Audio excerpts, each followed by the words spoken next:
Hello മച്ചുമാരി, welcome back to Mallu explainer. മച്ചുമാരി, ഇന്ന് ഞാൻ ഭയങ്കരമായിട്ട് എക്സൈറ്റഡ് ആണ് കേട്ടോ. ലൈഫിൽ പ്രത്യേകിച്ച് കാര്യങ്ങളൊന്നും ഉണ്ടായിട്ടൊന്നുമല്ല. ഇന്ന് ഞാൻ നിങ്ങൾക്ക് പറഞ്ഞുതരാൻ പോകുന്ന ഈ ഒരു സിനിമ ഭയങ്കരമായിട്ട് ഒരു 1000% സാറ്റിസ്ഫാക്ഷൻ ഉള്ളിലേക്ക് തന്നൊരു സിനിമയാണ് കണ്ടു കഴിഞ്ഞ സമയത്ത്. ഇതിന്റെ സ്ക്രിപ്റ്റ് എന്ന് പറഞ്ഞാൽ ഏച്ചാതി ലെവലാന്ന് പറയാൻ പറ്റില്ല മച്ചമാര്. അത്ര എനിക്ക് ഇഷ്ടപ്പെട്ടു. എന്റെ പല നാളായിട്ടുള്ള ഒരു ആഗ്രഹമാണ്, എന്റെ മനസ്സിൽ പണ്ടേ കുടുങ്ങിക്കിടക്കുന്ന ഒരു കാര്യമാണ് ഒരു ഡയറക്ടർ ആവണമെന്ന്. എന്തെങ്കിലും ഒരു ദിവസം നല്ലൊരു അടിപൊളി നിങ്ങളൊക്കെ ഞെട്ടിക്കാൻ പറ്റുന്ന ഒരു സിനിമ എടുക്കണം. നടക്കുമെന്നൊന്നും അറിയില്ല, പക്ഷേ ഈ ഒരു സിനിമയെല്ലാം കണ്ട സമയത്ത് തിരക്കഥ കാണുമ്പോൾ തന്നെ നമുക്ക് ഭയങ്കരമായിട്ട് എക്സൈറ്റ്മെന്റ് തോന്നുന്ന മച്ചമാരെ. അത്രയ്ക്ക് എനിക്ക് ഇഷ്ടപ്പെട്ടു ഈ ഒരു സിനിമ.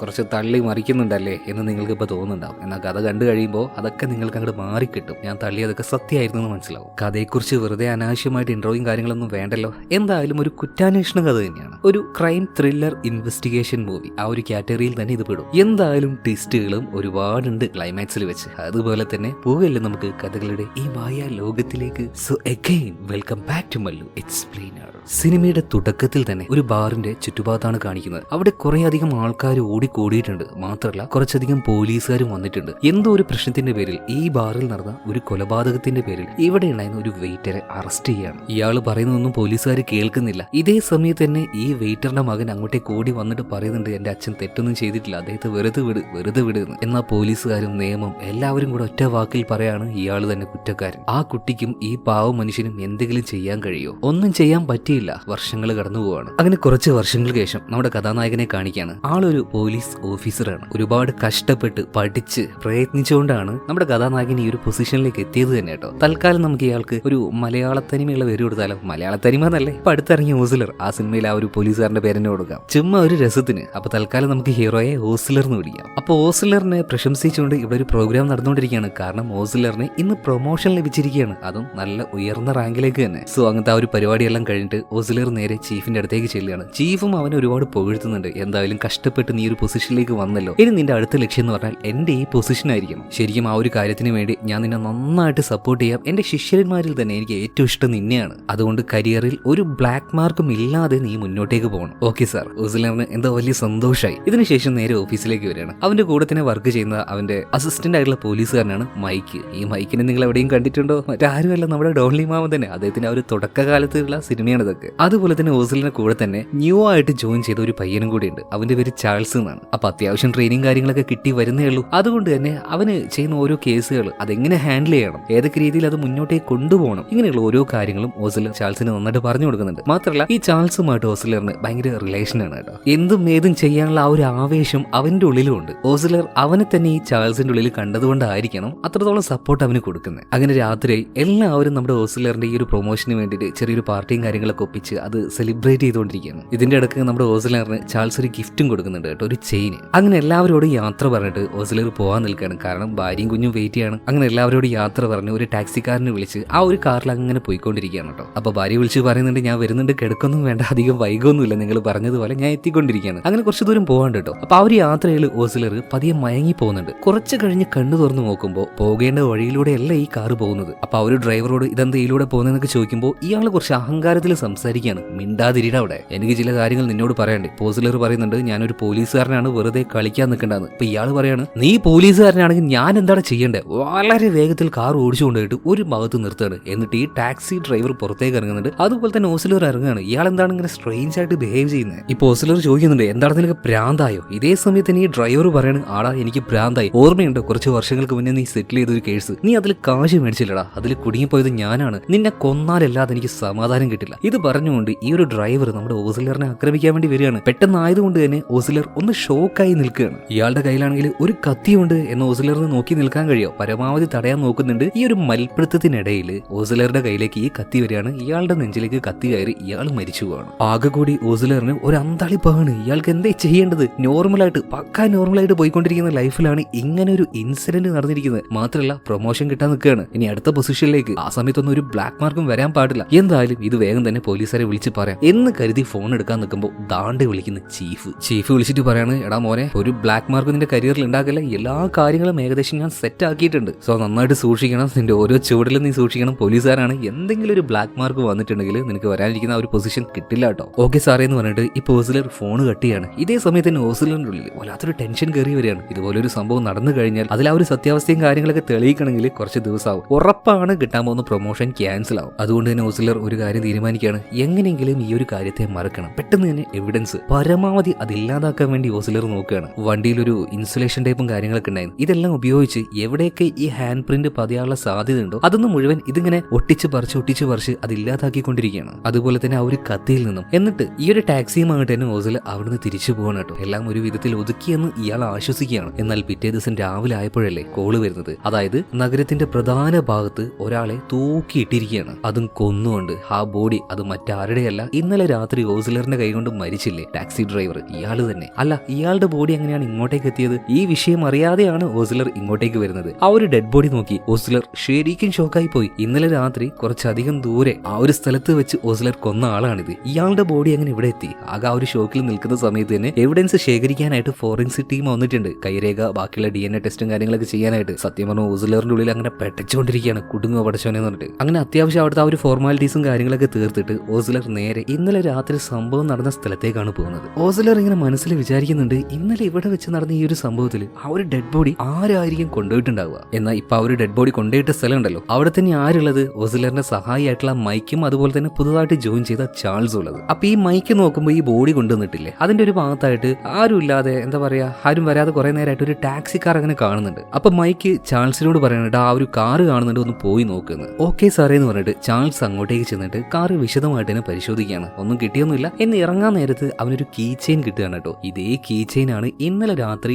ഓസ്ലറിന് വേണ്ടി അവൻ ഗിഫ്റ്റ് ചെയ്തത്. ആദ്യമൊന്നും ചാൾസിന് കാര്യം മനസ്സിലാകുന്നില്ല, ഒരു പിടുത്തം കിട്ടുന്നില്ല, ഒരു വല്ലാത്ത കൺഫ്യൂഷൻ സ്റ്റേറ്റിലേക്ക് പോകണം. അതുകൊണ്ട് തന്നെ ഇങ്ങനെ ഈ കാര്യം കിട്ടിയത് മൈക്കിനോട് പറയുന്നില്ല. എന്തെങ്കിലും കിട്ടിയെന്ന് മൈക്ക് ചോദിച്ചപ്പോൾ ഒന്നും കിട്ടിയില്ല സാറേ എന്ന് പറഞ്ഞിട്ട് ഇത് അവന്റെ പോക്കറ്റിലേക്ക് വെച്ച് ഒളിപ്പിക്കുകയാണ്. ഇതിനുശേഷം മൈക്ക് വരികയാണ്. ഇവർ രണ്ടുപേരും ആ ഒരു കാറിന്റെ ഡിക്കി തുറന്നു നോക്കിയപ്പോൾ ഒരുമാതിരി പ്ലാസ്റ്റിക്കും അതിൽ നിറയെ രക്തവും. അപ്പൊ ഒരു കാര്യം ഉറപ്പായി, ഈ ബോഡി ഇങ്ങോട്ടേക്ക് കൊണ്ടുവന്നത് ഈ കാറിന്റെ ഡിക്കിയിൽ ഇട്ടുകൊണ്ടാണ്. എന്തായാലും സംഭവം ഭയങ്കരമായിട്ട് സ്പ്രെഡ് ആവുകയാണ്, ഒരു കാട്ടുതീ പോലെ. കാരണം വളരെയധികം ആൾക്കാർ കാണുന്ന സ്ഥലത്താണ് ഈ ഒരു ബോഡി ഇതുപോലെ തൂക്കിയിട്ടിരിക്കുന്നത്. എന്തായാലും നല്ല രീതിയിൽ തന്നെ ഇൻവെസ്റ്റിഗേഷൻ മുന്നോട്ട് പോയിക്കൊണ്ടിരിക്കുകയാണ്. മരിച്ചുപോയ ഒരു ഡ്രൈവറെ കുറിച്ച് ഇയാളുടെ ഡീറ്റെയിൽസും കാര്യങ്ങളൊക്കെ എടുക്കുന്നുണ്ട്. ഇയാൾക്ക് ഫാമിലി കാര്യങ്ങളൊന്നുമില്ല, റെന്റിന് കാർ എടുത്ത് ടാക്സി ഓടുന്നു. പിന്നെ ഒരു രീതിയിൽ പറയുകയാണെങ്കിൽ ഈ മനുഷ്യൻ ചെറുതായിട്ടൊരു ഡ്രഗ് അഡിക്റ്റ് കൂടിയാണ്. എന്തായാലും ഇയാൾ പോയ ആ ഒരു ടാക്സിയുടെ CCTV വിഷ്വൽസ് എല്ലാം പോലീസ് പരിശോധിച്ചുകൊണ്ടിരിക്കുകയാണ്. അതേസമയത്ത് തന്നെ ഫോറൻസിക് ഭാഗത്ത് നിന്ന് ഒരു എവിഡൻസും കൂടെ പോലീസുകാരന് കിട്ടുകയാണ്. അതായത് മരിച്ചുപോയ ഒരു ടാക്സി ഡ്രൈവർ ഉണ്ടല്ലോ, ഇയാളുടെ നഖത്തിന്റെ ഉള്ളിലായിട്ട് ഒരു സാമ്പിൾ കാണുന്നുണ്ട്. അതുകൊണ്ട് തന്നെ നിങ്ങൾക്ക് സംശയമുള്ള ആരുടെങ്കിലും DNA ഇങ്ങോട്ടേക്ക് കൊണ്ടുവരിക, നമുക്ക് അതുമായിട്ടൊന്ന് കമ്പയർ ചെയ്ത് നോക്കാം. ഇതെല്ലാം കേൾക്കുന്ന സമയത്ത് തന്നെ ഓസ്ലറിന്റെ മനസ്സങ്ങനെ ഇട്ടിച്ചുകൊണ്ടിരിക്കുകയാണ് കേട്ടോ. അതായത് ഇയാളുടെ സാമ്പിളുമായിട്ട് അത് കമ്പയർ ചെയ്താൽ 100% മാച്ച് ആവും, അത് ഉറപ്പല്ലേ. ഇതേ സമയത്ത് തന്നെ CCTV വിഷ്വൽസ് ചെക്ക് ചെയ്ത പോലീസുകാർ ഒരു കാര്യം മനസ്സിലാക്കുകയാണ്. അതായത് ഈ ടാക്സി ഡ്രൈവർ ഒരു പാസഞ്ചറിനെയും വെച്ചുകൊണ്ട് ഈ കാർ മുന്നോട്ടേക്ക് കൊണ്ടുപോയിട്ടുണ്ട്. എന്നാൽ കുറച്ചധികം സമയം കഴിഞ്ഞ് ഇതേ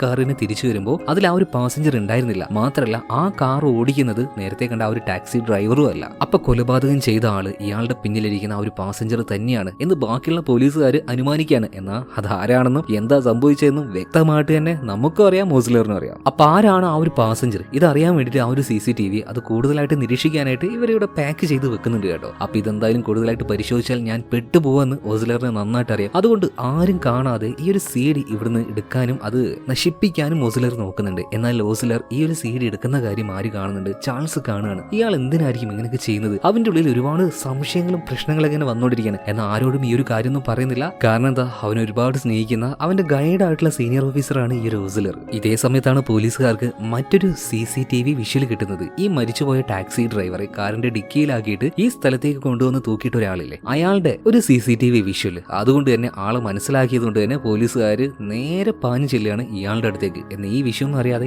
ഈ സ്ട്രെയിഞ്ച് ആയിട്ടുള്ള മനുഷ്യൻ നോർമലായിട്ട് ഒരു തൊപ്പിയല്ലായിട്ട് ആ ഒരു ടണലിലൂടെ നടക്കുന്ന ആ സമയത്താണ് ഇയാളുടെ മുന്നിലേക്ക് പോലീസുകാർ വന്ന് നിർത്തുന്നത്. പണി പാളിന്ന് ഇയാൾക്ക് മനസ്സിലായി. ഇയാൾ ഒന്നും നോക്കിയില്ല, ഒരേറ്റ ഓട്ടം വെച്ച് കൊടുക്കുകയാണ്. പോലീസുകാരൊക്കെ ഇയാളുടെ പിന്നാലെ വരുന്നുണ്ടെങ്കിലും ഒരു ഘട്ടത്തിൽ ഈ സ്ട്രെയിഞ്ച് ആയിട്ടുള്ള മനുഷ്യനെ ഇവർക്ക് കണ്ടുപിടിക്കാൻ കഴിയില്ല കേട്ടോ. എന്തായാലും 3 പേര് 3 ഭാഗത്തേക്ക് പോയിട്ട് തെരയാൻ വേണ്ടി നിൽക്കാണ്. ഓസ്ലർ, അതുപോലെ തന്നെ മൈക്ക്, അതായത് നമ്മുടെ ഡോൺലി മാമൻ ഇട്ട, പിന്നെ നമ്മുടെ ചാൾസും. അങ്ങനെ 3 പേര് 3 ഭാഗത്തേക്ക് ചെന്ന് നോക്കുന്ന സമയത്ത് എന്തോ ഭാഗ്യത്തിന് ഓസ്ലറിന്റെ മുന്നിൽ തന്നെ ഇയാൾ വന്ന് പെടുകയാണ്. ഇയാൾ തൽക്കാലം നമുക്ക് സൈമൺ എന്ന് വിളിക്കാം. ഇയാൾക്ക് ഇപ്പൊ അങ്ങോട്ടും ഇങ്ങോട്ടും ഓടാൻ കഴിയുന്നില്ല, ചുറ്റുഭാഗം ക്ലോസ് ആയിട്ടുള്ളത്. തൊട്ട് മുന്നിലാണെങ്കിൽ ഓസ്ലറും ഉണ്ട്. ഈ സമയത്ത് ഈ മനുഷ്യൻ പേടി കൊണ്ട് വിളിച്ചു പറയണ, എടാ അയാളെ കൊന്നത് ഞാനല്ല, ആ ഒരു ബോഡി വെറുതെ അവിടെ കൊണ്ട് ഇട്ടിട്ട് മാത്രമേ ഉള്ളൂ. അപ്പൊ ഇതൊക്കെ നീ എന്തിനാ ചെയ്യുന്നതെന്ന് ചോദിച്ച സമയത്ത് ഇയാൾ പറയാണ്, അതൊക്കെ ഒരാൾ എനിക്ക് ഇൻസ്ട്രക്ഷൻ തരും, അതിനനുസരിച്ച് ഞാൻ ചെയ്യുന്നത് മാത്രം. ആരാണ് നിനക്ക് ഇൻസ്ട്രക്ഷൻ തരുന്ന ആളെന്ന് ഈ ഓസ്ലർ ചോദിക്കുന്ന സമയത്ത് ഈ സൈമൺ ഒരു പ്രാന്തനെ പോലെ ബിഹേവ് ചെയ്യാണ്. ഒരു കമ്പി എടുത്ത് ഓസ്ലറിനെ അടിക്കാൻ വരുന്ന സമയത്ത് സ്വയം രക്ഷപ്രകാരം ഈ ഒരു മനുഷ്യനെ ഷൂട്ട് ചെയ്ത് കൊന്നുകളയാണ്. ഇവർ ഈ സംസാരിച്ച കാര്യം, ഇവിടെ നടന്ന കാര്യമൊക്കെ ഈ ഓസ്ലറിന്റെ പിന്നിലുണ്ടായിരുന്ന ചാൾസ് കാണുന്നുണ്ടായിരുന്നു കേട്ടോ. കാരണം ഇയാൾ പിടിക്കാനായിട്ട് ചാൾസും ഇതേ ഭാഗത്തേക്ക് തന്നെ എത്തിയിരുന്നു. അങ്ങനെ മരിച്ച ആള് ടാക്സി ഡ്രൈവർ, കൊന്ന ആള് ഈ ഒരു സ്ട്രേഞ്ച് ആയിട്ടുള്ള സൈമൺ, ഇവരാണെന്ന് പോലീസുകാർക്ക് മനസ്സിലായി. എന്നാൽ ഈ രണ്ട് വ്യക്തികളും തമ്മിൽ ഒരു ബന്ധവുമില്ല. പക്ഷെ ഒരാൾ എന്തിനാണ് മറ്റാളെ കൊന്നത് എന്ന് പോലീസുകാർക്ക് ഒരു രീതിയിലും കണ്ടുപിടിക്കാൻ കഴിയുന്നില്ല. സത്യത്തിൽ അങ്ങനെയല്ലല്ലോ സംഭവിച്ചത്. പോലീസുകാർക്ക് മാത്രമാണ് ഈ ഒരു കൺഫ്യൂഷൻ, എന്നാൽ അവരുടെ കൂട്ടത്തിൽ തന്നെയുള്ള ഓസ്ലറിന് ഈ ഒരു കൺഫ്യൂഷൻ ഒന്നുമില്ല. ആ സമയത്താണ് ഇവർക്ക് രണ്ടുപേർക്കും കോമൺ ആയിട്ട് നടന്ന ചില കാര്യങ്ങൾ പോലീസുകാർക്ക് മനസ്സിലാവുന്നത്. ഈ രണ്ടാൾക്കാരും ഒരു ആഡ് കമ്പനിയിലെ ഒരാളുമായിട്ട് നിരന്തരമായിട്ട് സംസാരിക്കുന്നുണ്ടായിരുന്നു. അത് ഇവർ സംസാരിച്ച ആ ഒരു ഫോൺ നമ്പർ ട്രേസ് ചെയ്തപ്പോഴാണ് പോലീസുകാർക്ക് മനസ്സിലാകുന്നത്. മാത്രമല്ല ഈ രണ്ടാൾക്കാരും ഒരു പ്രത്യേക രീതിയിലുള്ള ഡ്രഗ്, മെറ്റാഫോറസോ അങ്ങനെ എന്തോണ് അതിന്റെ പേര്, അത് ഇവർ രണ്ടുപേരും കോമൺ ആയിട്ട് യൂസ് ചെയ്യുന്നുണ്ട്. എന്തായാലും ഇത്രയൊക്കെ ആയ സമയത്ത് ഇവരുടെ ചീഫ് എല്ലാവരും നന്നായിട്ട് ഫയർ ചെയ്യുന്നുണ്ട്. കൂട്ടത്തിൽ ഓസ്ലറും ചീത്ത പറയാണ്, അതായത് നിങ്ങളൊക്കെ എന്ത് പിണ്ണാക്കി വിഴുങ്ങിക്കൊണ്ടിരിക്കുകയാണ്, എന്തെങ്കിലുമൊക്കെ ചെയ്തിട്ട് കൊലപാതകയെ കണ്ടുപിടിക്കുക. അതായത് ഈ ഒരു കൊലപാതകി അയാൾ യഥാർത്ഥത്തിൽ കൊലപാതകം ചെയ്തിട്ടില്ല എന്ന് പോലീസുകാർക്ക് മനസ്സിലായി. എങ്ങനെയാണെന്നില്ലേ, ആ നഖത്തിന്റെ ഉള്ളിൽ നിന്നും, ടാക്സി ഡ്രൈവറുടെ നഖത്തിന്റെ ഉള്ളിൽ നിന്നും കിട്ടിയ DNA ഇയാളുമായിട്ട് കമ്പയർ ചെയ്ത സമയത്ത് അത് സൈമന്റേതല്ല. സോ നന്നായിട്ട് തന്നെ ഇപ്പൊ ഓസ്ലറിനെയും ബാക്കിയുള്ള പോലീസുകാരെയും ഇവരുടെ ചീഫ് ഫയർ ചെയ്യാണ്. എന്ന് ഇതേ സമയത്ത് തന്നെ ഈ ചാൾസ് ഉണ്ടല്ലോ, അവനാണെങ്കിൽ ഒരുമാതിരി ഒരു മാനസികമായ പിരിമുറുക്കത്തിലാവുകയാണ്. കാരണം എന്താണ്, 2 തവണയാണ് ഈ ഒരു കേസുമായി ബന്ധപ്പെട്ട ഒരു കാര്യം, അതും ഓസ്ലറുമായി റിലേറ്റ് ചെയ്തിട്ട് നമ്മുടെ ചാൾസ് കാണുന്നത് ആ ഒരു കീ ചെയിന്, അതുപോലെ തന്നെ ആ ഒരു CD അടിച്ചു മാറ്റിയ കാര്യം. പക്ഷെ ഇപ്പോഴും ചാൾസ് ഈ ഒരു കാര്യം ആരോടും പറയുന്നില്ല. ഇതേ സമയത്ത് തന്നെ ഓസ്ലർ അവനായിട്ട് തന്നെ നേരിട്ട് ഇറങ്ങുകയാണ്. ആദ്യം തന്നെ നേരെ പോയത് ഒരു ഡ്രഗ് ഡീലറുടെ അടുത്തേക്കാണ്, അതായത് മെറ്റാഫോറസ്. ആ ഒരു ഡ്രഗ് ആരാണ് ഡീൽ ചെയ്യുന്നത് എന്നറിയാൻ വേണ്ടി. തുടക്കത്തിലൊന്നും ഇയാൾ പറഞ്ഞില്ല. നല്ല പെട കിട്ടിയ സമയത്ത് ഈ ഡീലർ പറയാണ്, സാറേ ആ ഒരു ഡ്രഗിന്റെ കാര്യത്തിൽ എനിക്ക് യാതൊരു അറിവുമില്ല, ആരും ഇതവിടെ ഡീൽ ചെയ്യുന്നുമില്ല, എനിക്ക് ആകെ അറിയുന്നത് ഒരേ ഒരു കാര്യമുള്ളൂ, ഈ ഒരു ഡ്രഗ് യൂസ് ചെയ്തതിന്റെ പേരിൽ ഒരു 3 പേര് പിടിക്കപ്പെട്ടിട്ടുണ്ട്. ആ 3 പേരുടെ പേരും ഇയാൾ പറഞ്ഞു കൊടുക്കുകയാണ്. എന്തായാലും ഈ 3 പേരെ കുറിച്ചിട്ട് സെർച്ച് ചെയ്യുന്ന സമയത്ത് ഓസ്ലറിന് ഒരു കണക്ഷൻ കിട്ടുകയാണ്. അതായത് മരിച്ചുപോയ ഈ ഒരു ടാക്സി ഡ്രൈവർ പിന്നെ സൈമൺ, ഇവര് രണ്ടുപേരും നിരന്തരമായിട്ട് സംസാരിച്ചുകൊണ്ടിരുന്ന ഒരു ആഡ് കമ്പനിയിലെ ഒരാളില്ലേ, ആ ആള് ഈ 3 പേരുടെ കൂട്ടത്തിലുണ്ടായിരുന്നു. അതായത് ഡ്രഗ് ഡീലർ പറഞ്ഞില്ലേ കുറച്ച് വർഷങ്ങൾക്ക് മുന്നേ മെറ്റാഫോറസ് എന്ന ആ ഒരു ഡ്രഗിന്റെ പേരിൽ പിടിക്കപ്പെട്ട 3 ആൾക്കാർ, അതിലൊരുത്തനും അതുപോലെ തന്നെ ടാക്സി ഡ്രൈവറും സൈമണുമായിട്ട് സംസാരിച്ച ഒരുത്തനുമായിട്ട് ഒരു കണക്ഷനുമല്ല, രണ്ടും ഒരാൾ തന്നെ. അപ്പൊ ഈ ഒരു മോഡലിന്റെ പേര് ആഡംസ് എന്നാണ്. സോ ആഡംസിനെ കുറിച്ച് കൂടുതലായിട്ട് അന്വേഷിക്കാൻ വേണ്ടി നമ്മുടെ ഓസ്ലർ തുടങ്ങുകയാണ്. എന്നാൽ ഇതേ സമയത്ത് തന്നെ ഇവരുടെ ചീഫ് വിളിക്കുകയാണ്, നന്നായിട്ട് ഫയർ ചെയ്യാണ്. അതായത് കുറ്റവാളി സൈമൺ അല്ല എന്ന് മനസ്സിലായില്ലേ, കാരണം DNA മാച്ച് ആവുന്നില്ല. അപ്പൊ പറയണ ഈ ഒരു ചീഫ് എത്ര കേസുകൾ നമ്മൾ കണ്ടതാടാ, ഇതെങ്ങനെയാ തീർക്കേണ്ടതെന്ന് എനിക്ക് നന്നായിട്ട് അറിയില്ലേ ഓസ്ലർ, അത് തീർത്തേക്കെന്ന് പറയാണ്. അതായത് ഈ ഒരു കേസിനെ ഫാബ്രിക്കേറ്റഡ് ചെയ്യാൻ വേണ്ടിയിട്ട് ഓസ്ലറിനോട് ഈ ഒരു ചീഫ് തന്നെ പറയാണ്, ആ ഒരു DNA എങ്ങനെയെങ്കിലൊക്കെ ഒരു സാമ്യം ഉണ്ടാക്കിയിട്ട് കേസ് അങ്ങ് തീർത്തേക്കുന്നത്. സത്യം പറഞ്ഞ ഓസ്ലറിന് വേണ്ടിയിരുന്നത് ഇത് തന്നെയായിരുന്നു. ഈ ഒരു കേസിൽ നിന്നും നൈസായിട്ട് തന്നെ ഓസ്ലറിന് രക്ഷപ്പെടാൻ കഴിയും. എന്നിരുന്നാലും ഏതോ ഒരുത്തന്നെ അവന്റെ പിന്നാലെ ഉണ്ടെന്ന് ഓസ്ലറിന് മനസ്സിലായി. അതുകൊണ്ട് തന്നെ അന്വേഷണം നിർത്തുന്നില്ല. അവൻ നേരെ ആ ഒരു ആഡ് കമ്പനിയിലേക്ക് ചെല്ലുകയാണ്. എന്നിട്ട് ആഡംസിനെ കുറിച്ച് അന്വേഷിക്കുന്നുണ്ട്. എന്നാൽ ഈ ഒരു ഡ്രഗ് കേസിൽ പിടിക്കപ്പെട്ടതിന് ശേഷം അവൻ ഈ ഒരു കമ്പനിയിലേക്ക് വന്നിട്ടില്ല. പിന്നെ അവനെ കുറിച്ചുള്ള പേഴ്സണൽ ആയിട്ടുള്ള ചില കാര്യങ്ങൾ ചോദിച്ചപ്പോൾ അവനൊരു ഗേ ആണെന്ന് പറയുന്നത് കേട്ടിട്ടുണ്ട്. ഇതിനേക്കാൾ കൂടുതലായിട്ടൊന്നും എനിക്കറിയില്ല സാറേ. പിന്നെ ഈ ജോലിക്ക് വന്ന സമയത്ത് അവന്റെ അഡ്രസ്സ് എന്ന് പറഞ്ഞിട്ട് ഒരു കാര്യം എഴുതി തന്നിട്ടുണ്ട്, വേണമെങ്കിൽ നിനക്ക് ആ ഒരു അഡ്രസ്സിലേക്ക് പോയി നോക്കാം. എന്തായാലും അഡ്രസ്സ് മേടിക്കാണ്. ഇതേ സമയത്ത് തന്നെ നമ്മുടെ ജൂനിയർ ചെക്കനായിട്ടുള്ള ചാൾസ് ഈ CCTVയുടെ മറ്റൊരു വിഷ്വല് അതിന്റെ ആ ഒരു ഹെഡ് ഓഫീസിലേക്ക് ചെന്നിട്ട് അവൻ സംഘടിപ്പിക്കുകയാണ്. എന്നിട്ട് ആരും അറിയാതെ ആ ഒരു വിഷ്വല് പരിശോധിച്ച് നോക്കുമ്പോൾ ആ ഒരു ടാക്സി രണ്ടാമത് ഇങ്ങോട്ടേക്ക് ഓടിച്ചു വന്ന ആള്, ആ ഒരു പാസഞ്ചർ, അത് അവന്റെ സീനിയർ, അവന്റെ ബോസ് ആയിട്ടുള്ള ഓസ്ലർ ആണെന്ന് മനസ്സിലാക്കാണ്. സത്യം പറഞ്ഞാൽ അവന് ഷോക്കായി പോവാണ് കേട്ടോ. അവൻ സംശയിച്ച എല്ലാ കാര്യങ്ങളും സത്യം തന്നെ. എന്തായാലും ബോസ് ആയിട്ടുള്ള ഓസ്ലറിനെ വിളിക്കുകയാണ്. കാര്യങ്ങളൊന്നും ഡയറക്റ്റ് ആയിട്ട് അദ്ദേഹത്തിനോട് സംസാരിക്കുന്നില്ല. എനിക്കൊരു കാര്യം പറയാനുണ്ട്, ഞാനൊരു കഥ പോലെ നിങ്ങളോട് അത് പറയാം. ഒരു പാർക്കിൽ ഇരുന്നു കൊണ്ട് ഇപ്പൊ ചാൾസ് ഓസ്ലറിനോട് സംസാരിക്കുകയാണ്. ഒരു നാട്ടിൽ ഒരു ബോസ് ഉണ്ടായിരുന്നു, ഒരു പോലീസുകാരൻ. അദ്ദേഹത്തിന്റെ കയ്യിലേക്ക് ഒരു കേസ് വരികയാണ്. എന്നാൽ അദ്ദേഹത്തിന്റെ കൂടെ ഉണ്ടായിരുന്ന ഒരു ജൂനിയർ പയ്യനും ആ ഒരു കേസിൽ ഇൻവോൾവ് ആയി. അങ്ങനെ ആ ബോസ് അറിയാതെ തന്നെ ഈ ജൂനിയർ പയ്യന് ഒരു തെളിവ് കിട്ടുകയാണ്, ഒരു കീ ചെയിന്. അതിന്റെ കൂടെ തന്നെ ബോസ് ആയിട്ടുള്ള ആ ഒരു പോലീസ് ചീഫ് ഈ കേസുമായിട്ട് ബന്ധപ്പെട്ട ഒരു തെളിവിനെ നശിപ്പിക്കാൻ നോക്കുന്നതും ആ ഒരു ജൂനിയർ പയ്യൻ കണ്ടിട്ടുണ്ടായിരുന്നു. ആ ഒരു ബോസ് ഇനി എന്ത് ചെയ്യുന്നോ, അദ്ദേഹം എന്തുകൊണ്ടാണ് ഇങ്ങനെയൊക്കെ ചെയ്യുന്നതെന്നോ ആ ഒരു ജൂനിയർ പയ്യൻ അറിയില്ല. മറ്റൊരു കാര്യം കൂടെ ആ ഒരു ജൂനിയർ പയ്യന് മനസ്സിലാക്കാൻ കഴിയുന്നില്ല, എന്താണ് ഇനി അവൻ ചെയ്യേണ്ടതെന്ന്. എന്തായാലും ആ ഒരു ബോസ് തന്നെ തീരുമാനിക്കട്ടെ. ആ പയ്യന്റെ കയ്യിൽ കിട്ടിയ തെളിവുകളൊക്കെ അവൻ അവിടെ വെച്ചിട്ട് പോവുകയാണ്. അതായത് നമ്മുടെ ചാൾസ് ആ ഒരു CD അതുപോലെ തന്നെ ആ ഒരു കീ ചെയിൻ അത് ഈ ഓസ്ലറിന്റെ അടുത്ത് വെച്ചിട്ട് ഇവൻ പോയിട്ടോ. ഒന്നും മിണ്ടായി ഈ ഓസ്ലറിന് പറ്റുന്നില്ല. കാരണം ഓസ്ലറിനെ കുറിച്ചാണ് അവൻ പറയുന്നതെന്നും പൂർണ്ണമായിട്ടും അവര് മനസ്സിലായി. ഇതേ സമയത്താണ് ആ ഒരു ആഡ് കമ്പനിയുടെ ഓണർ വിളിക്കുന്നത്. ഇതിന്റെ ഇടയിൽ ഒരു കാര്യം ഞാൻ പറയാൻ വിട്ടുപോയി. അതായത് ഈ ആഡ് കമ്പനിയുടെ ഓണർ നേരത്തെ ഒരു അഡ്രസ്സ് കൊടുത്തില്ലേ, ആ അഡ്രസ്സിലേക്ക് നമ്മുടെ ഓസ്ലർ ചെന്നെങ്കിലും അവിടെ ഒരുമാതിരി വൃത്തിഹീനമായിട്ട് കുറെ വസ്തുക്കൾ അങ്ങോട്ടും ഇങ്ങോട്ടും കിട്ടുന്നത് മാത്രമാണ് ഓസ്ലറിന് കാണാൻ കഴിഞ്ഞത്. പിന്നെ ഈ അടുത്ത് തന്നെ കുടിച്ചിട്ട് ഒരു കള്ളിന്റെ കുപ്പിയും ഒരു മോജോ എന്ന് പറഞ്ഞ ഒരു കമ്പനിയുടെ ഒരു ഡ്രിങ്ക് ആണത്. എന്തായാലും ചുരുക്കത്തിൽ പറയുകയാണെങ്കിൽ ആ ഒരു അഡ്രസ്സിലേക്ക് നമ്മുടെ ഓസ്ലർ പോയിരുന്നെങ്കിലും അവന് യാതൊരു കാര്യവും അവിടെ വെച്ച് കണ്ടുപിടിക്കാനോ മനസ്സിലാക്കാനോ പറ്റിയിരുന്നില്ല. ഈ സമയത്താണ് ഞാൻ നേരത്തെ പറഞ്ഞതുപോലെ ആ ആഡ് കമ്പനിയുടെ ഓണർ ഓസ്ലറിനെ ഇങ്ങോട്ടേക്ക് വിളിക്കുന്നത്. അതായത് ഈ ഒരു ആഡംസിനെ കുറിച്ചിട്ട് ഓസ്ലർ തിരയുന്നുണ്ട്, അല്ലെങ്കിൽ അന്വേഷിക്കുന്നുണ്ട് എന്ന് മനസ്സിലാക്കിയതുകൊണ്ട് തന്നെ ആ ആദംസ് ഓസ്ലറിനെ കാണണമെന്ന് പറഞ്ഞിട്ട് ഈ ഒരു ബോസിനോട് പറഞ്ഞു, അതായത് ആഡ് കമ്പനിയുടെ ആ ഒരു മുതലാളിയോട്. മാത്രമല്ല അവനിപ്പോൾ ഉള്ളത് ഏതൊരു ബാറിലാണ്. നേരെ അങ്ങോട്ടേക്ക് ഓസ്ലർ പോവാണ്. ഇതേ സമയത്ത് തന്നെ ഈ ഒരു സിനിമയിൽ ഈ ആദംസിനെ ആദ്യമായിട്ട് കാണിക്കുകയാണ്. ഈ പേരൊക്കെ ഞാൻ എന്റെ ഭാവനയിൽ ഇട്ടതാണ് കേട്ടോ, കൊറിയക്കാരുടെ പേരൊന്നും നമ്മുടെ നാക്കിൽ ഒതുങ്ങില്ലേ. എന്തായാലും പറഞ്ഞല്ലോ ഇവനൊരു മോഡലാണ്, അതുകൊണ്ട് തന്നെ നല്ല രീതിയിൽ തന്നെ വെൽ ഡ്രസ്ഡ് ആണ്. അവന്റെ ആ ഒരു വാച്ചും കാര്യങ്ങളും അവന്റെ ആ ഒരു ലുക്ക് തന്നെ ഒരു മോഡലിനെ പോലെ തന്നെയാണ്. എന്നാലും ഈ ഒരു ബാറിലേക്ക് വന്ന ഓസ്ലറിന് ആദംസിനെ നേരിട്ട് കാണാൻ കഴിഞ്ഞില്ല. പകരം അവിടെ വെച്ച് ഒരു കലണ്ടർ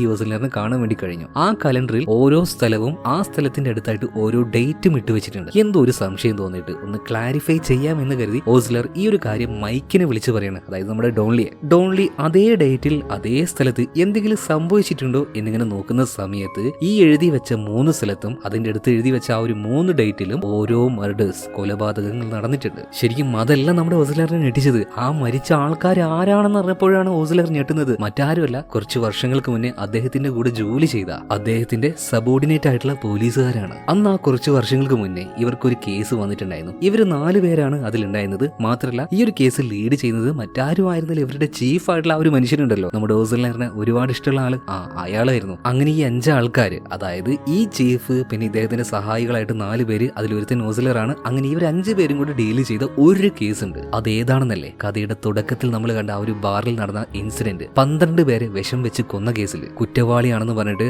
ആ ബാറിലെ തന്നെ ഒരു പാവം വെയിറ്ററെ ഇവർ അറസ്റ്റ് ചെയ്തു. കാരണം എന്താണ്, കുറ്റവാളി ആരാണെന്ന് തലങ്ങും വിലങ്ങും നോക്കിയിട്ട് ഇവർക്ക് കണ്ടുപിടിക്കാൻ കഴിഞ്ഞില്ല. അതുകൊണ്ട് തന്നെ ആ ഒരു കേസ് തീർക്കാൻ വേണ്ടിയിട്ട് ഇവർ ആ ഒരു പാവം വെയിറ്ററെ അറസ്റ്റ് ചെയ്തു. എന്നാൽ അതേ സമയത്ത് തന്നെ ആ വെയിറ്റർക്ക് ഒരു മകനുണ്ടായിരുന്നു. ഇവരുടെ അടുത്ത് വന്ന് കരഞ്ഞു പറയുന്നുണ്ടായിരുന്നു, ഇതെന്റെ അച്ഛനല്ല ചെയ്തതെന്ന്. പക്ഷെ ആരും ഇത് കേട്ടില്ല. ആ ഒരു പാവത്തിനെ അറസ്റ്റ് ചെയ്യാണ്. അപ്പൊ ഈ ഒരു സംഭവത്തിന്റെ പേരിൽ ഇതിന് പ്രതികാരം വീട്ടാനായിട്ട് ആ ഒരു വെയിറ്ററുടെ മകൻ തന്നെയാണ് ഈ ഒരു കില്ലർ. ആ വെയിറ്ററുടെ മകൻ മറ്റാരുമല്ല, ഈ മോഡലായിട്ടുള്ള ആദംസ് തന്നെയാണ്. മാത്രമല്ല ഈ ഒരു കേസ് മുന്നോട്ടേക്ക് പോകണമെങ്കിൽ കേസിന് 2 ദൃക്സാക്ഷികൾ വേണമല്ലോ. ആ 2 സാക്ഷികൾ ആരായിരിക്കും നിങ്ങളൊന്ന് ഗസ് ചെയ്ത് നോക്ക്. ഒന്ന് ആ ഒരു ടാക്സി ഡ്രൈവർ, രണ്ടാമത്തത് ഈ ഒരു സൈമൺ. ഈ 2 ആൾക്കാരെ കൊണ്ട് തന്നെ ബാക്കിയുള്ള 3 പോലീസുകാരെ കൊന്നു കളഞ്ഞിട്ടുണ്ട്. ആര്? ഈ ആദംസ് തന്നെ. അതും ഇവർക്ക് ആ ഒരു മെറ്റാഫോറസ് എന്ന് പറഞ്ഞിട്ടുള്ള ആ ഒരു കെമിക്കൽ അല്ലെങ്കിൽ ആ ഒരു മയക്കുമരുന്ന് കൊടുത്തുകൊണ്ട്. ഇനി ആ ഒരു ടീമിൽ നിന്നും ആദംസിന് കൊല്ലാനുള്ളത് 2 ആൾക്കാരെയാണ്. ഒന്ന് ഇവരുടെ ചീഫും അതുപോലെ തന്നെ നമ്മുടെ കഥാനായകനായിട്ടുള്ള ഓസ്ലറിനെയും. സത്യം പറയുകയാണെങ്കിൽ ആ ഒരു ടാക്സി ഡ്രൈവറെ വെച്ച് ഓസ്ലറിനെ കൊല്ലാൻ നോക്കിയതാണ്. എന്നാൽ ആദംസിന് അവിടെ വെച്ച് പണി പാളിപ്പോയി. എന്തായാലും ഒരു സെക്കൻഡ് പ്ലാൻ അവനുണ്ടായിരുന്നു. അതുകൊണ്ട് തന്നെയാണ് അവനിപ്പോ നേരെ സ്റ്റേഷനിലേക്ക് വരുന്നത്. അവിടെ വെച്ച് എല്ലാ പോലീസുകാരുടെ മുന്നിൽ വെച്ചും സറണ്ടർ ചെയ്യാണ്, ഞാനാണ് ആ ഒരു കൊലപാതകം ചെയ്തതെന്ന് പറഞ്ഞിട്ട്. പെട്ടെന്ന് തന്നെ ആദംസിനെ മറ്റൊരു മുറിയിലേക്ക് മാറ്റാണ്. എന്നാൽ ഈ ആദംസ് പറയുന്നത്, ഞാൻ ഒരേ ഒരാളോട് മാത്രമേ സംസാരിക്കുകയുള്ളൂ, അത് ഈ ഓസ്ലറിന്റെ അടുത്താണ്. അങ്ങനെ എല്ലാവരും പുറത്തു നിന്നുകൊണ്ട് ഓസ്ലർ മാത്രമായിട്ട് ആദംസിനോട് സംസാരിക്കാൻ വേണ്ടി പോവാണ്. എന്നാൽ ആദംസ് പറയാണ്, അല്ല ഞാൻ നിന്നോട് സംസാരിക്കണം എന്ന് പറഞ്ഞത് നമ്മൾ സംസാരിക്കുന്നത് വേറെ ആരും കേൾക്കാൻ പാടില്ല. ഇപ്പൊ മൈക്കെല്ലാം ഓണാക്കി എല്ലാവരും പുറത്തിരുന്നുകൊണ്ട് എല്ലാം കേൾക്കുന്നുണ്ടാവുമല്ലോ, അത് ഓഫാക്കാൻ പറ, എന്നാലേ ഞാൻ സംസാരിക്കുള്ളൂ. മറ്റൊരു വഴിയില്ലാത്തതുകൊണ്ട് ചീഫ് ആ ഒരു മൈക്ക് ഓഫാക്കാണ്. ഇനി എന്താണ് ഇവർ ഇതിന്റെ ഉള്ളിൽ വെച്ച് സംസാരിക്കാൻ പോകുന്നത് അത് ആർക്കും കേൾക്കാൻ കഴിയില്ല. ഓസ്ലറിനും അതുപോലെ തന്നെ ആഡംസിനും മാത്രമേ അറിയാൻ പറ്റുള്ളൂ ഇവരെന്താ സംസാരിക്കുന്നതെന്ന്. ഇതേ സമയത്ത് തന്നെ ഓസ്ലർ ചോദിക്കുന്നുണ്ട്, അല്ല നീ എന്തിനാണ് ആ ഒരു ടാക്സി ഡ്രൈവറെ കൊന്നു കളഞ്ഞത്? ഇപ്പൊ ഇവൻ ചിരിക്കാണ്, ആര്? ആദംസ്. എന്നിട്ട് ഓസ്ലറിനെ നോക്കിയിട്ട് പറയാണ്, അല്ല അയാളെ കൊന്നത് ഞാനാണോ? അത് നീയല്ലേ? അതെനിക്കും നന്നായിട്ട് അറിയാം, നിനക്കും നന്നായിട്ട് അറിയാം, ഞാൻ നേരിട്ട് കണ്ട കാര്യമാണത്. ഇതേ സമയത്ത് തന്നെ നമ്മുടെ ഓസ്ലർ ആ ഒരു കളം മാറ്റി ചവിട്ടാണ്, മോനെ എനിക്ക് നിന്നെ നന്നായിട്ട് അറിയാം, നിന്റെ അച്ഛൻ ആ ഒരു കേസിൽ കുടുക്കിയതിന് പ്രതികാരമായിട്ടാണ് നീ വന്നതും ബാക്കിയുള്ള 3 പേരെ കൊന്ന കാര്യം എനിക്ക് നന്നായിട്ട് അറിയാം. അതുകൊണ്ട് ഞാനൊരു കാര്യം പറയട്ടെ, കഴിഞ്ഞു പോയത് പോയി, നീ അതൊന്നും മറക്ക്. ഇതേ സമയത്ത് തന്നെ ആദം പറയാണ്, അതെങ്ങനെയാ സാറേ മറക്കാൻ പറ്റുക? നിങ്ങൾക്ക് ഇങ്ങനെ ഉപദേശിക്കാൻ പറ്റും, പക്ഷെ ജീവിതത്തിൽ അനുഭവിച്ചവന് അത് മറക്കാൻ കഴിയോ? എന്റെ പൊന്നച്ഛനെയാണ് എനിക്ക് നഷ്ടമായത്. നിന്നെയും കൊല്ലാൻ വേണ്ടി തന്നെയാടാ ഞാൻ ആ ഒരു ടാക്സി ഡ്രൈവർ അയച്ചത്. പക്ഷെ ആ ഒരു ഡ്രൈവറെ നീ കൊന്നു കളഞ്ഞു. അവിടെ എന്റെ പ്ലാൻ ഒന്ന് പാളിപ്പോയി. എന്നാൽ കുഴപ്പമില്ല, ഞാൻ അടിമകളെ പോലെ വെച്ച ആൾക്കാരാണ് ആ 2 പേരും. എന്റെ അച്ഛനെതിരെ സാക്ഷി പറഞ്ഞ ആൾക്കാരല്ലേ. പക്ഷെ കുഴപ്പമില്ല, അവര് മരിച്ചാലും പകരം എനിക്ക് വേറൊരു അടിമയെ കിട്ടിയല്ലോ. പേടിക്കേണ്ടത് അത് മറ്റാരുമല്ല, അത് നീ തന്നെയാണ് ഓസ്ലർ. ഇനി നീ എനിക്ക് വേണ്ടി ഞാൻ പറയുന്ന പണി ചെയ്യണം. ഇന്ന് രാത്രി 7 മണിയാകുമ്പോഴേക്കും നിന്റെ ചീഫ് അയാൾ മരണപ്പെട്ടിരിക്കണം. എന്നാൽ ഒരിക്കലും നമ്മുടെ ഓസ്ലറിനെ ഇത് അക്സെപ്റ്റ് ചെയ്യാനോ ചെയ്യാൻ പറ്റുന്ന ഒരു കാര്യമല്ല. അവൻ പറയാണ് പറ്റില്ല എന്ന് പറഞ്ഞിട്ട് പെട്ടെന്ന് തന്നെ ആ ഒരു മുറിയിൽ നിന്ന് ഇറങ്ങി പോവാണ്. ഇതേ സമയത്തിന് ചീഫ് ചോദിക്കുന്നുണ്ട്, എന്താണോ പറഞ്ഞത്, അവൻ തന്നെയാണോ കൊലപാതകി? ഇപ്പൊ ചീഫിന് നോക്കിയിട്ട് നമ്മുടെ ഓസ്ലർ പറയാൻ, ഇല്ല സാറേ, അവൻ ഏതോ ഒരു പ്രാന്തനാണ്, ഒരു ഡമ്മി പീസ്, ചുമ്മാ ഫേമസ് ആവാൻ വേണ്ടിയിട്ട് നമ്മുടെ കൊടുക്കാൻ വേണ്ടി കൺഫ്യൂഷൻ ആക്കാൻ വേണ്ടിയിട്ട് വന്നിരിക്കുകയാണ്, ഒന്ന് വിട്ടേക്കതിനെ. എന്തായാലും ഇതിൽ കൺവിൻസ് ആവാത്ത ചീഫ് ഉണ്ടല്ലോ, മറ്റൊരു ഓഫീസർ ഇവനെ ചോദ്യം ചെയ്യാൻ വേണ്ടിയിട്ട് വിടുകയാണ്. അപ്പൊ ഇവര് ചോദ്യം ചെയ്യുന്ന സമയത്തും ഇവർക്കും പ്രത്യേകിച്ചൊന്നും കിട്ടുന്നില്ല, അവനൊരു ഡമ്മി പീസ് ആണെന്ന് തോന്നുകയാണ്. മാത്രമല്ല ഈ ഒരു കാര്യം നന്നായിട്ട് തന്നെ ന്യൂസിൽ അങ്ങോട്ട് സ്പ്രെഡ് ആവുന്നുണ്ട്. ആളൊരു ഫേമസ് ആയിട്ടുള്ള മോഡലാണ്, അതുകൊണ്ട് തന്നെ വലിയ തെളിവുകളോ അല്ലെങ്കിൽ ഒരു പിൻബലോ ഇല്ലാതെ ഇയാളെ ജയിലിൽ വെക്കാൻ കഴിയില്ല. സോ പോലീസുകാർക്ക് ഇവനെ റിലീസ് ചെയ്യേണ്ടി വരികയാണ്. എന്നാൽ ഈ കാര്യം നമ്മുടെ ഓസ്ലർ അറിയുന്നില്ല. കുറച്ച് സമയം കഴിഞ്ഞു. ഇങ്ങോട്ടേക്ക് വന്ന ഓസിലർ ഈ ഒരു വിവരം അറിയാണ്.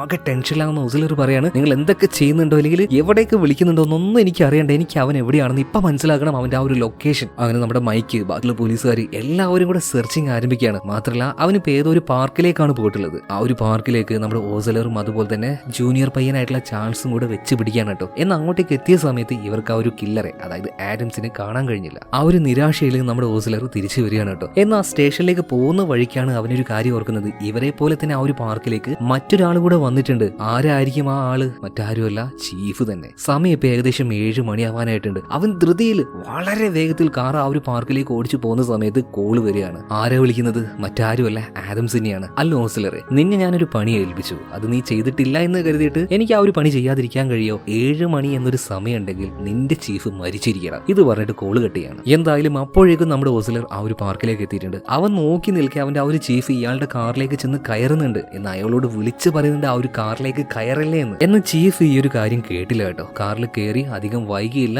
ആ കാർ അങ്ങോട്ട് പൊട്ടിത്തെറിക്കുകയാണ്. അതിന്റെ ഉള്ളിൽ വെച്ച് വെന്ത് മരിക്കുന്നുണ്ട് ആര്? ഈ ഒരു ചീഫ് തന്നെ. ആകെ ഒരുമാതിരി പ്രാന്ത് പിടിച്ച അവസ്ഥയിൽ ഓസിലർ നിൽക്കുന്ന സമയത്ത് അവന്റെ ഫോണിലേക്ക് വീണ്ടും കോള് വരികയാണ്. ആരാ വിളിക്കുന്നത്? ആഡംസ് തന്നെ. ഇപ്പൊ ആഡംസ് അവനോട് ചോദിക്കുകയാണ്, ഓസിലർ നിനക്കറിയോ ഞാൻ നിന്നെ എന്തിനാ വെറുതെ വിട്ടേന്ന്? ഒരു കാര്യം കൂടെ ബാക്കിയില്ലേ? അത് തീർക്കാതെ നമുക്ക് അങ്ങോട്ട് തീർക്കാൻ കഴിയില്ലല്ലോ എല്ലാ കാര്യങ്ങളും. വർഷങ്ങൾക്ക് മുന്നേ 12 പേരെ വിഷം വെച്ച് കൊന്നതിന്റെ പേരിൽ നിങ്ങൾ എന്റെ അച്ഛനെ അറസ്റ്റ് ചെയ്തില്ലേ? അതിലെ യഥാർത്ഥ പ്രതിയെ നിങ്ങൾ കണ്ടുപിടിച്ചോ? അത് കണ്ടുപിടിക്കും. അതിന് വേണ്ടിയിട്ടാണ് ഞാൻ നിന്നെ ബാക്കി വെച്ചത്. നിന്റെ ആ ഒരു ജോലി ചെയ്തോ, അല്ലെങ്കിൽ പല കാര്യങ്ങളും നിനക്ക് നേരിടേണ്ടി വരും. പിന്നീട് ഫോൺ കട്ടാവാണ്. ഇതേ സമയത്ത് തന്നെ സ്റ്റേഷനിൽ വെച്ച് മൈക്ക് കൊലപാതകി ഈ ഒരു ആഡംസ് ആണെന്ന് മനസ്സിലായല്ലോ. അതുകൊണ്ട് തന്നെ അവന്റെ സകലമാന ഹിസ്റ്ററിയും എടുത്ത് പരിശോധിക്കുകയാണ്. അവിടെ വെച്ച് ഈ മൈക്കിന് നമ്മുടെ ഡോൺലി മാമന് കാര്യങ്ങളൊക്കെ മനസ്സിലാവുകയാണ്. അതായത് ഇതുപോലൊരു കേസ് ഉണ്ടായി, കുറച്ച് പേരെ വിഷം വെച്ച് കൊന്നു കളഞ്ഞു. അതിന്റെ പേരിൽ ഒരു പാവം വെയിറ്റർ അറസ്റ്റ് ചെയ്തു. ആ ഒരു കേസിൽ അന്വേഷിച്ച ഉദ്യോഗസ്ഥർ ഒന്ന് ഈ ചീഫും ഓസിലറും ഇവരടങ്ങുന്ന ഒരു ടീമായിരുന്നു. അതിൽ 3 പേരെ ഓൾറെഡി കൊന്നു കഴിഞ്ഞു. അതുപോലെ തന്നെ ഈ ഒരു കേസിന് വേണ്ടി സാക്ഷി പറഞ്ഞിരുന്ന ആ ഒരു ടാക്സി ഡ്രൈവറും സൈമണും മരിച്ചു കഴിഞ്ഞു. അപ്പൊ എങ്ങനെയാണ് ഈ ഒരു കേസിന്റെ പോക്ക് എന്ന് മൈക്കിന് മനസ്സിലാവുകയാണ് കേട്ടോ. ഇതേ സമയത്ത് സ്റ്റേഷനിലേക്ക് ഒരു മെയിൽ വരികയാണ്. ആ മെയിലിൽ ഒരു വീഡിയോ ഉണ്ടായിരുന്നു. ആ വീഡിയോ എങ്ങനെയാന്ന് വെച്ചിട്ടുണ്ടെങ്കിൽ നമ്മുടെ ഓസിലറും ആ ഒരു ടാക്സി ഡ്രൈവറും തമ്മിൽ ഒരു ഫൈറ്റ് നടന്നില്ലേ? അതേ സമയത്തിന് അവിടെ വെച്ച് ആരും ഈ വീഡിയോ ഷൂട്ട് ചെയ്യുന്നുണ്ടായിരുന്നു. ആ വീഡിയോ ഫുട്ടേജ് ആണ് ഇപ്പൊ സ്റ്റേഷനിലേക്ക് വന്നിട്ടുള്ളത്. എന്തായാലും പോലീസുകാർ ഇതെല്ലാവരും നേരിട്ട് കാണല്ലേ? ഇവർക്ക് കൺഫേം ആയിട്ട് മനസ്സിലായി കൊലപാതകി ആരാണെന്ന്. മറ്റാരുമല്ല, അവരുടെ കൂടെ വർക്ക് ചെയ്യുന്ന ഓസിലർ തന്നെ. എന്നാൽ ഇതേ സമയത്ത് തന്നെ ഭയങ്കര ടെൻഷനായിട്ട് ഒരു പോലീസുകാരൻ ഓടി വന്നിട്ട് ആ ഒരു കാര്യം ഇവരോട് പറയാണ്. അതായത് ഇവരുടെ ചീഫ് ഒരു ബ്ലാസ്റ്റിൽ മരിച്ചു പോയെന്ന്. അതായത് ചീഫ് മരിച്ച കാര്യം ഇപ്പോഴാണ് ഇവർ അറിയുന്നത്. ഇപ്പോഴാണ് അതിന്റെ ആ ഒരു കോൾ ഇവർക്ക് വരുന്നത്. ഇതേ സമയത്ത് തന്നെ നമ്മുടെ മൈക്ക്, ഡോളി മാമനുണ്ടല്ലോ, മൂപ്പർ ഒരു കാര്യം ഉറപ്പിച്ചു കഴിഞ്ഞു. ഇനി അടുത്തത് ഓസിലറാണ്, അവന് കൂടെ ബാക്കിയുള്ളൂ. അതുകൊണ്ട് തന്നെ എങ്ങനെയെങ്കിലും ആ ഒരു ആഡംസിനെ തടുക്കാനായിട്ട് അവന്റെ സകലമാന ഹിസ്റ്ററിയും ജാതകം വരെ എടുത്ത് പരതുന്നുണ്ട് ആര്? ഈ മൈക്ക്. അങ്ങനെ തെരഞ്ഞ് ഈ ആദംസിന്റെ നക്ഷത്രം വരെ ഏതാണെന്ന് നമ്മുടെ മൈക്ക് കണ്ടുപിടിച്ചു കഴിഞ്ഞു കേട്ടോ. ഇതേ സമയത്ത് തന്നെ ആദംസിനെ കാണിക്കുകയാണ്. അവനൊരു ബാറിലാണ് എപ്പോഴും ഉപയോഗിച്ചുകൊണ്ടിരിക്കുന്ന ആ ഒരു ഡ്രഗ് അവന്റെ ശരീരത്തിലേക്ക് കുത്തി കയറ്റിയിട്ട് ആ ഒരു ബോധമില്ലാത്ത അവസ്ഥയിൽ ആ ഒരു ഹാലൂസിനേഷൻ എഫക്റ്റിൽ അവൻ ആ ഒരു സോഫയിൽ അങ്ങനെ ഇരിക്കുകയാണ് കേട്ടോ. ഇതേ സമയത്തിന് അവന്റെ മുന്നിലേക്ക് ഒരു രൂപം വന്ന് നിൽക്കുന്നുണ്ട്. മറ്റാരുടെയല്ല, ഈ ആദംസിന്റെ ചെറുപ്പകാലത്തെ ആ ഒരു രൂപം ഉണ്ടല്ലോ, അത് തന്നെ. ഇപ്പൊ അവന്റെ ചെറുപ്പകാലത്തിലെ ആ ഒരു രൂപത്തോട് നോക്കിയിട്ട് അവൻ തന്നെ സംസാരിക്കുകയാണ്. നമ്മൾ എന്താണോ പ്ലാൻ ചെയ്തത് അതൊക്കെ അതുപോലെ തന്നെ നടന്നിട്ടുണ്ട്. ഇനി കുറച്ച് കാര്യങ്ങൾ കൂടെ ബാക്കിയുള്ളൂ. അത് നമുക്ക് അധികം വൈകാതെ തന്നെ ഫിനിഷ് ചെയ്യാം. പിന്നീട് തന്റെ ചെറിയ ആ ഒരു രൂപത്തെ കെട്ടിപ്പിടിച്ച് ഇവൻ അങ്ങനെ കരഞ്ഞുകൊണ്ടിരിക്കുകയാണ്. ഇതേ സമയത്ത് തന്നെ നമ്മുടെ മൈക്ക് ഉണ്ടല്ലോ, ചാൾസിനെ വിളിച്ച് കാര്യങ്ങൾ പറയാണ്. ചാൾസ്, നീ എത്രയും പെട്ടെന്ന് ഇങ്ങോട്ടേക്ക് വരണം, എനിക്കൊരു രഹസ്യം നിന്നോട് പറയാനുണ്ട്. നമ്മുടെ ചീഫ് ഓസിലറിനെ കുറിച്ചാണ്. എന്ന ഒരു പരിധി വരെ രഹസ്യങ്ങളൊക്കെ ഈ ഒരു ചാൾസിനെ അറിയാം. എന്തായാലും മൈക്ക് വേഗം ഈ ഒരു ചാൾസിനെയും കൂട്ടി ഓസിലറിനെ കണ്ടുപിടിക്കാനായിട്ട് പോവുകയാണ്. എന്നാൽ ആ പോകുന്ന വഴിയിൽ ഒരു പാലത്തിന്റെ ചുവട്ട് മൈക്ക് ഈ വാഹനം നിർത്തുകയാണ്. ഇവിടെയാണ് മക്കളെ ഏറ്റവും വലിയ ട്വിസ്റ്റ്. ആ വാഹനത്തിൽ നിന്ന് ഇറങ്ങിയതിന് ശേഷം മൈക്ക് കയ്യിലുണ്ടായിരുന്ന ഗണ്ണുണ്ടല്ലോ, അത് നേരെ ചൂണ്ടുകയാണ്. ആർക്ക് നേരെ? ചാൾസിന് നേരെ. എന്തിനാടാ ഈ കളികളൊക്കെ എന്ന് ചാൾസിനോട് ചോദിക്കുകയാണ്. അവന്റെ മുഖത്ത് ആ സമയത്ത് ഒരു ചിരി ഉണ്ടായിരുന്നു. അവന്റെ കള്ളി എല്ലാം വിളിച്ചതായി. അത് ഈ മൈക്ക് കണ്ടുപിടിച്ചു എന്ന് മനസ്സിലായി. ആ വെയിറ്ററുടെ മകൻ അത് മറ്റാരുമല്ല, ഈ മുന്നിൽ നിൽക്കുന്ന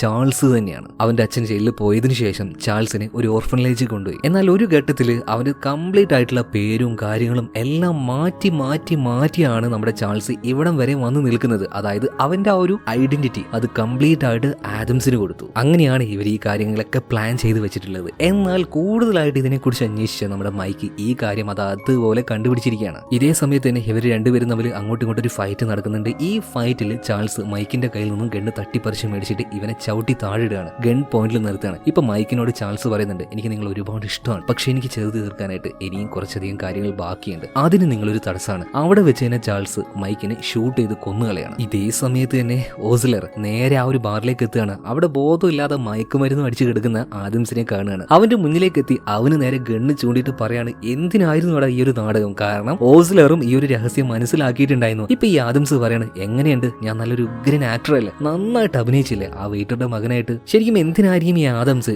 ചാൾസുമായിട്ട് ഇത്രയും നല്ലൊരു അടിപൊളി പ്ലാൻ ഉണ്ടാക്കി അവന്റെ ആ ഒരു ലൈഫ് തന്നെ അവന് കൊടുത്തത്? അതായത് ഒരു കാര്യം നിങ്ങൾക്ക് ഓർമ്മയുണ്ടോ, ആ ഒരു ആഡ് കമ്പനി ഉണ്ടല്ലോ, അതിന്റെ മുതലാളി ഒരു കാര്യം നമ്മുടെ ഓസ്ലറിനോട് പറഞ്ഞിട്ടുണ്ട്, ഈ ആദംസ് ഒരു ഗേ ആണെന്ന്. പറഞ്ഞതുപോലെ തന്നെ അവന്റെ ആ ഒരു ഗേ പാർട്ട്ണർ അത് മറ്റാരുമല്ല നമ്മുടെ ചാൾസ് ആണ്. ചെറുപ്പം മുതൽ അവന്റെ കൂടെ ഉണ്ടായിരുന്ന, ചാൾസിന് ഇങ്ങനെ ഒരു ബുദ്ധിമുട്ട് വന്ന സമയത്തും അവന്റെ കൂടെ നിന്ന് ഈ ആദംസ് തന്നെ. എന്തായാലും നല്ല ഓവർ ഡോസിൽ ആ ഒരു മരുന്ന് കുത്തിക്കയറ്റിയിട്ടുണ്ട്. അവനെന്തോ ആ ഒരു മരണത്തിന്റെ വക്കിൽ നിൽക്കാണ്, ആര്, ഈ ആദംസ് തന്നെ. അപ്പൊ ആ ഒരു മരണ സമയത്തും അവൻ അവസാനമായിട്ട് പറയുന്നത്, എന്റെ പൊന്നു സാറേ, നിങ്ങൾ ഒരിക്കലും അവനെ കൊല്ലരുത്, ഞാൻ അത്രത്തോളം എന്റെ ചാൾസിനെ സ്നേഹിക്കുന്നുണ്ട്, അതുപോലെ തന്നെ ജീവിതത്തിൽ ഒരുപാട് കാര്യങ്ങൾ അവന് അനുഭവിച്ചു കഴിഞ്ഞു, ദയവ് ചെയ്തിട്ട് അവനെ കൊല്ലല്ലേ. അങ്ങനെ ചില കാര്യങ്ങൾ പറഞ്ഞുകൊണ്ട് ആദംസ് അവിടെ വെച്ച് തന്നെ മരിച്ചു വീഴാണ്. അതായത് ആ ഒരു ഡ്രഗിന്റെ ഓവർ ഡോസ് കാരണം. ഇതേ സമയത്ത് തന്നെ നമ്മുടെ ഓസ്ലറിന് ഒരു കോള് വരികയാണ്. മറ്റാരുമല്ല, അവന്റെ ജൂനിയർ ആയിട്ട് അവൻ ഒരുപാട് സ്നേഹിച്ച അവന്റെ ആ ഒരു ചാൾസ് തന്നെ. അവനിപ്പോ പറയാണ്, ഓസ്ലർ, കാര്യങ്ങൾ നിങ്ങൾക്കെല്ലാം മനസ്സിലായിട്ടുണ്ടാവുമല്ലോ, ഞാനിപ്പോൾ ഉള്ളത് നിങ്ങളുടെ വീട്ടിലാണ്, നിങ്ങളുടെ മകന്റെ കൂടെ. അപ്പൊ എങ്ങനെയാണ് ബാക്കിയുള്ള കാര്യങ്ങൾ? ഇതേ സമയത്ത് തന്നെ ഓസ്ലർ പറയുന്നുണ്ട്, ചാൾസെ, ദയവ് ചെയ്തിട്ട് എന്റെ മകനൊന്നും ചെയ്യരുത്. നമ്മൾ തമ്മിലുള്ള ആ ഒരു ഡീല് പ്രകാരം, അതായത് ഡീൽ ഉണ്ടാക്കിയത് ആദംസുമായിട്ടാണ്,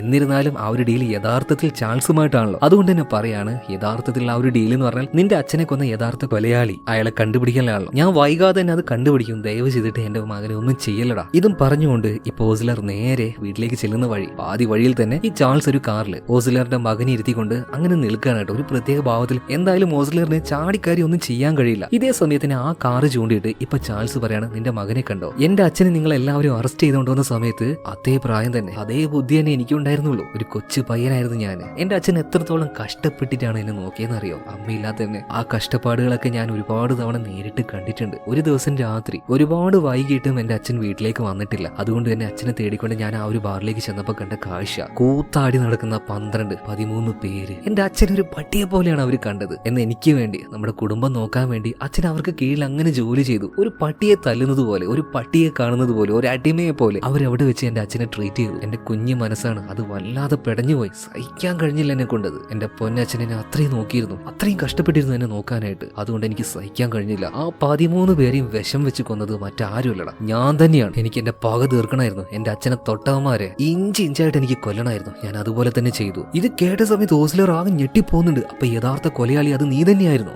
എന്തുകൊണ്ട് ഈ ഒരു കാര്യം നീ പറഞ്ഞില്ല? ഇതേ സമയത്ത് തന്നെ ഈ ചാൾസ് പറയണേ, ഞാൻ പറഞ്ഞില്ലാന്നോ? എത്ര വട്ടം നിങ്ങളുടെ കാല് പിടിച്ച് പറഞ്ഞു എന്റെ അച്ഛനെ അറസ്റ്റ് ചെയ്തുകൊണ്ടുവന്ന സമയത്ത് അത് ചെയ്തത് എന്റെ അച്ഛനല്ല, അത് ഞാനാണെന്ന്. നിങ്ങൾ ആരെങ്കിലും അത് കേട്ടായിരുന്നു? പക്ഷെ ഇത് ചെയ്തത് ഞാനാണെന്ന് എന്റെ അച്ഛൻ അറിയായിരുന്നു. അതുകൊണ്ട് തന്നെയാണ് അദ്ദേഹം ആ ഒരു കുറ്റസമ്മതം നടത്തിയത്. എന്നാൽ എന്റെ മനസ്സിനെ ഏറ്റവും തകർത്ത് കളഞ്ഞ കാര്യം, ആ കുറ്റത്തിന്റെ പേരിൽ അധികം വൈകാതെ എന്റെ അച്ഛനെ തൂക്കി കൊന്നു കളഞ്ഞു. എനിക്ക് സഹിക്കാൻ കഴിഞ്ഞില്ല ഈ ഒരു കാര്യം. ഞാൻ ചെയ്ത തെറ്റിന് എന്റെ അച്ഛൻ എന്തിനാണ് ശിക്ഷ അനുഭവിച്ചത്? അതിന്റെ ഫലമായിട്ട് മരിച്ചുപോയത് തെറ്റ് ചെയ്ത ഞാനല്ലേ ശിക്ഷിക്കപ്പെടേണ്ടത്? നിങ്ങൾക്ക് എന്നെ കണ്ടുപിടിക്കാനുള്ള കഴിവില്ലാത്തത് കൊണ്ട് നിങ്ങൾ ശിക്ഷിച്ചത്, മനഃപൂർവ്വം പെടുത്തിയത് എന്റെ അച്ഛനെയല്ലേ, നിങ്ങളുടെ സ്വാർത്ഥത കാരണം. അതുകൊണ്ട് കുറ്റം ചെയ്ത നിങ്ങളായാലും ശരി, ഞാനായാലും ശരി, പണിഷ്മെന്റ് അത് കിട്ടിയിരിക്കണം. ഇതേ സമയത്തിന് ഒരുപാട് പോലീസുകാർ അങ്ങോട്ടേക്ക് ഓടി വന്ന് കൂടുകയാണ്, 2 പേരെ അറസ്റ്റ് ചെയ്യാനായിട്ട്. ഒന്ന് നമ്മുടെ ഈ ഓസ്ലറിനെ, അതുപോലെ തന്നെ രണ്ടാമത്തത് മൈക്കിനെ. 2 പേരും ഒരു രീതിയിൽ കുറ്റം ചെയ്തിട്ടുണ്ട്. എന്തായാലും ഇതേ സമയത്ത് തന്നെ ഓസ്ലറിന്റെ മകൻ കാറിൽ നിന്ന് ഇറങ്ങിയിട്ട് അമ്മയുടെ അടുത്തേക്ക് ഓടുന്നുണ്ട്. എന്നാൽ ഇവിടെ വെച്ച് വേറൊന്നും ചെയ്യാനൊന്നും നമ്മുടെ ചാൾസ് ശ്രമിക്കുന്നില്ല. ചാൾസ് ഇപ്പോൾ ഓസ്ലറിനോട് പറയാണ്, ഞാൻ എന്തായാലും കുറ്റം ചെയ്തു, അതിന്റെ ശിക്ഷ എനിക്ക് കിട്ടും വേണം. ഓസ്ലർ, നിങ്ങൾക്ക് എന്നെ ഇവിടെ വെച്ച് ഷൂട്ട് ചെയ്ത് കൊന്നുകളയാം, നിങ്ങൾ അത് ചെയ്യും ഓസ്ലർ, എനിക്ക് ആ ശിക്ഷ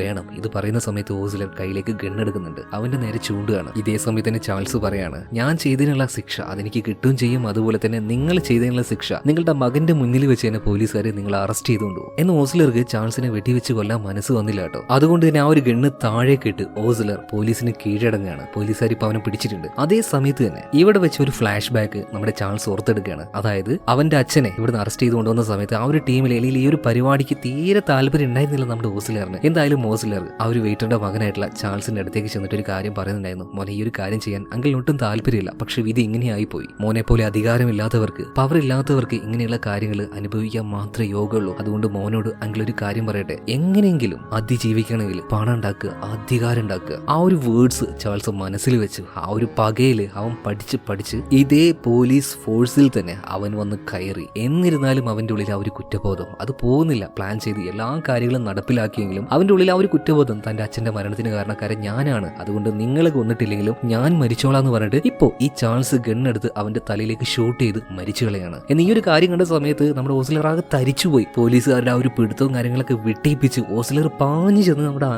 ചാൾസിനെ കെട്ടിപ്പിടിക്കാണ് കേട്ടോ. കാരണം ഈ രീതിയിലൊക്കെ സംഭവിച്ചെങ്കിലും ഒരു സമയത്ത് ഒരുപാട് അവനെ സ്നേഹിച്ചിരുന്നു. അലറിക്കാരിയാണ് പിയാണ്. എന്നിരുന്നാലും കുറച്ച് കഴിഞ്ഞപ്പോൾ ഓസ്ലറിനെ പോലീസുകാരെല്ലാം പിടിച്ചു മാറ്റുകയാണ്. അവന്റെ മുന്നിൽ വെച്ച് തന്നെ, അതായത് ഓസ്ലറിന്റെ മകന്റെ മുന്നിൽ വെച്ച് തന്നെ ഓസ്ലറിനെ പോലീസുകാർ വിലങ്ങണിയിക്കുകയാണ്. അവിടുന്ന് സ്റ്റേഷനിലേക്ക് കൊണ്ടുപോകുന്നുണ്ട്. അതായത് ചാൾസിന്റെ ആഗ്രഹം ഇത് തന്നെയായിരുന്നു, ഓസ്ലറിന്റെ മകന്റെ മുന്നിൽ വെച്ച് ഓസ്ലറിന് ഇങ്ങനെ സംഭവിക്കണമെന്ന്. എന്തായാലും ഒരു കാര്യം ഉറപ്പാണ്, കർമ്മ എന്ന് പറഞ്ഞൊരു സാധനം ഉണ്ടെങ്കിൽ ചെയ്തതിനുള്ളത് തിരിച്ചു കിട്ടും. അതിപ്പോ ചെറിയ തിന്മ വലിയ തിന്മ എന്നൊന്നുമില്ല, തിന്മയ്ക്ക് ഒറ്റ പേരേ ഉള്ളൂ, തിന്മ. എന്തായാലും ഇത്രയും കാര്യങ്ങൾ കാണിച്ചുകൊണ്ട് സിനിമ ഇവിടെ തീരുകയാണ്. കഥ ഇഷ്ടമായോ? എന്നാൽ ഇതിനേക്കാൾ ഗംഭീരമായ മറ്റൊരു കഥയാണ് ഞാൻ നാളെ കൊണ്ടുവരാൻ പോകുന്നത്. ഉറപ്പാണ് ആ ഒരു കഥയും ക്ലൈമാക്സിൽ വെച്ച് നിങ്ങളെ ഞെട്ടിച്ച് കളയും. ഒരു സാധാരണ സ്ത്രീ അന്വേഷിക്കുന്ന ഒരു ഇൻവെസ്റ്റിഗേഷൻ മൂവിയുടെ കഥയാണത്. കൂടുതലായിട്ടൊന്നും ഞാൻ പറയുന്നില്ലേ, നാളെ തന്നെ ആ ഒരു വീഡിയോ കണ്ടുനോക്ക്. എന്തായാലും ഈ വീഡിയോ കുറിച്ചുള്ള അഭിപ്രായം കമന്റ് ബോക്സിൽ പറയാ. 10ൽ നിങ്ങൾ എത്ര മാർക്ക് കൊടുക്കും? അതുപോലെ തന്നെ വീഡിയോ ലൈക്ക് ചെയ്യാൻ മറക്കരുത്, ചാനൽ സബ്സ്ക്രൈബ് ചെയ്യാൻ മറക്കരുത്, കൂട്ടുകാർക്ക് ഈ ഒരു വീഡിയോ ഷെയർ ചെയ്യാൻ മറക്കരുത്. അപ്പോൾ വീണ്ടും മറ്റൊരു വീഡിയോയിൽ കാണാം. Okay, by.